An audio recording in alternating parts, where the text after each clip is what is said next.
Hello दोस्तों, चलिए start करते हैं हमारी आज की यह स्टोरी। तो यह स्टोरी शुरू होती है 2008 साल में पश्चिम बंगाल के एक छोटे से गांव में, जहां पायल और ऋषभ के दो परिवार एक ही मोहल्ले में रहते थे। पायल और ऋषभ का घर बस 5 मिनट की दूरी पर था। दोनों बचपन से ही बहुत ही अच्छे दोस्त थे और दोनों के परिवार मध्यम परिवार से था। दोनों बचपन से ही एक स्कूल में पढ़ते थे। वह दोनों की दोस्ती इतनी गहरी थी कि वह दोनों स्कूल में एक साथ जाते थे और स्कूल से लौटते वक्त एक ही साथ लौटते थे। दोनों में खेलना कूदना, लड़ना झगड़ना ये तो रोज की बात थी। दोनों के परिवार के बीच भी अच्छे मेल था, इसलिए दोनों के परिवार से उन दोनों की दोस्ती से कोई ऐतराज नहीं था। अब दोनों प्राथमिक स्कूल से हाई स्कूल में एक ही स्कूल में भर्ती हुए। वह दोनों पढ़ाई लिखाई में बहुत अच्छे थे, इसलिए वह दोनों ही अच्छे अंकों से 10वीं क्लास पास कर लिया। अब वह दोनों बड़े हो चुके थे।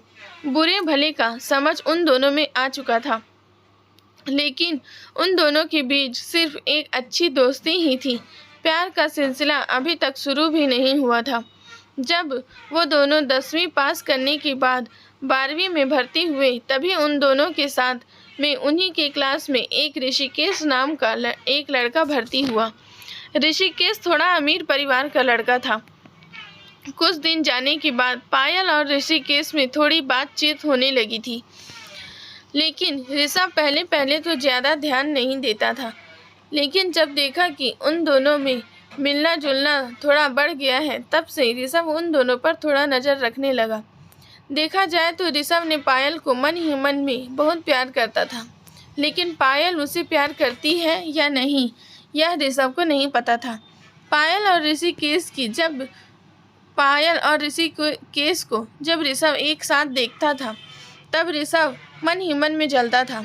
जलन तो होने ही वाली थी, क्योंकि ऋषभ पायल से प्यार जो करता था। इस दुनिया में कौन ऐसा है जो अपने प्यार को दूसरे के साथ देखना चाहता है? कोई नहीं, बस ऋषभ भी उन्हीं में से एक था। ऋषभ को भी पायल और ऋषिकेश का मिलना जुलना बिल्कुल पसंद नहीं था, और ये बात पायल भी नोटिस की थी, क्योंकि पायल जब भी ऋषभ से बात करने के लिए आती थी, तब पायल को थोड़ा गुस्से से बात करता था। पायल को लगा कि ऋषभ पहले की तरह नहीं है, कुछ बदला हुआ सा लग रहा है। एक दिन पायल ऋषभ से पूछी, ऋषभ क्या हुआ? मुझसे तुम ठीक से बात नहीं कर रहे हो, मैंने कोई गलती की है? ऋषभ ने कहा, नहीं तो ऐसा कुछ भी नहीं है। पायल ने कहा, नहीं, मैं तुम्हें बचपन से बहुत अच्छी तरह से जानती हूँ। कुछ तो बात है जो तुम मुझसे छुपा रहे हो। बोला ना, कुछ बात नहीं है। लेकिन उस दिन ऋषभ ने कुछ नहीं बताया। पायल ने ठान ली थी कि कल ऋषभ से बुलवाकर ही रहूँगी कि दरअसल बात क्या है। अगले दिन जब वह दोनों स्कूल में आए, तो सबसे पहले पायल ने ऋषभ को कहा, ऋषभ क्या हुआ? अभी तुम्हें बताना पड़ेगा, नहीं तो मैं क्लास नहीं करूँगी।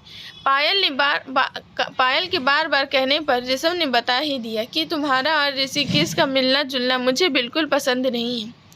पायल ने पूछा, क्यों? ऋषभ ने कहा, पता नहीं, मगर मुझे पसंद नहीं है। पायल ने कहा, क्यों, जलन है? ऋषभ ने कहा, जलन किस बात की? लेकिन मुझे अच्छा नहीं लगता तो नहीं लगता। पायल ने कहा, ऋषभ, मैं और तुम बचपन से एक साथ बड़े हुए हैं और हम दोनों एक दूसरे को बहुत ही अच्छी तरह से समझते भी हैं। और पायल ने हंसते हुए कहा, बुद्धू, मैं तुम्हें चाहती हूँ और तुमसे अच्छा हमसफ़र मुझे और कहाँ मिलेगा, पागल। और रही ऋषिकेश की बात, वह सिर्फ मेरा एक दोस्त है और कुछ भी नहीं। मैं तो तुम्हारे अंदर छुपी हुई मेरे प्यार को देखना चाहती थी। तुम मुझसे कितना प्यार करते हो, क्योंकि मुझे पता है कि एक सच्चा प्यार करने वाला आशिक उसके प्यार को किसी के साथ देखना पसंद नहीं करता। वह दोनों अपने प्यार को पाकर बहुत बहुत खुश थे। बचपन से ही वह दोनों अच्छे दोस्त, अब दोनों की रिश्ता प्यार में बदल चुका था। उन दोनों के रिश्ते और भी गहरे हो चुके थे। अब पायल और ऋषभ के प्यार स्कूल से शुरू होकर कॉलेज तक पहुंच चुका था। पायल और ऋषभ एक दूसरे को बेपनाह मोहब्बत करते थे। पायल और ऋषभ दोनों ही कॉलेज में अच्छे से पास हो गए थे और कॉलेज से पास होते ही वह दोनों अपने खुशहाल ज़िंदगी को लेकर ढेर सारे सपने सजाए थे। लेकिन उन दोनों को क्या पता था कि उन दोनों की खुशहाल ज़िंदगी के सपने के बीच एक भयानक तूफान आने वाला है और ये तूफान दोनों के दिल को झकझोर देने वाला है। आगे की स्टोरी जानने के लिए पार्ट 2 देखिए। हमारी यह स्टोरी आपको अच्छी लगी हो तो हमारे चैनल को लाइक करके हमारे चैनल को सब्सक्राइब करिए। Thank you so much.